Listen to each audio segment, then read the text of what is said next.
குழந்தைங்க என் குழந்தை சாப்பிடவே மாட்டேங்குது, என் குழந்தைக்கு பசியே இல்ல அப்படின்னு ரொம்ப காமனா பேரண்ட்ஸ் வந்து சொல்றத நம்ம பார்க்குறோம். பட் பசி அப்படின்றது வந்து ஒரு இயற்கையான ஒண்ணு. இயற்கையான ஒண்ணுன்றது எதற்காக சொல்றேன் அப்படின்னா, குழந்தைங்க பிறந்த கைக்குழந்தை கூட ஒரு 2, 3 ஹவர்ஸ் ஆன உடனே கூட அழ ஆரம்பிச்சுருது. அது பசின்ற உணர்வ தெரிஞ்சு அந்த குழந்தை தன்னுடைய பசிய எக்ஸ்பிரஸ் பண்றது தான் அந்த அழுகை.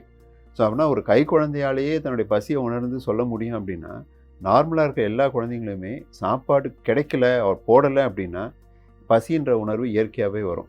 ஸோ பசிய வந்து நம்ம தூண்டுறதுக்குன்னு மருந்துகள் வந்து அன்லெஸ் சம்படி ஹேஸ் லைக் இது ஒரு ஈரல்ல பிரச்சனை இருக்கு. ரொம்ப சிக்கா இருந்தா மட்டும் தான் பசி ரொம்ப குறைஞ்சு பிள்ளைங்க ரொம்ப சோர்வா இருப்பாங்க. மத்தபடி பசின்றது வந்து பட்டினி தான் பசிக்கான நல்ல மருந்து. ஒரு சாக்லேட்டோ, ஒரு பிஸ்கெட்டோ, இல்ல 1/2 டம்ளர் பால குடிச்சிட்டா கூட பசிய அடக்கிட்டு, பசி இல்லாத ஒரு தன்மை வந்துரும். ஸோ நல்ல கிரீன் வெஜிடபிள்ஸ், ஃப்ரூட்ஸு, நான்வெஜ் இதெல்லாம் சாப்பிடணும் அப்படின்னா, பட்டினியா இருக்கிறது ரொம்ப முக்கியம். ஸோ அதனால வீட்ல இருக்கிறவங்க வந்து சாப்பாடு குடுக்குற ஆசைப்படுறத விட, மத்த எதையும் நொறுக்குகள் கொஞ்சம் கூட பிள்ளைங்க வாய்க்குள்ள போயிராம பார்த்துக்கிறது தான் ரொம்ப முக்கியமான ஒண்ணு.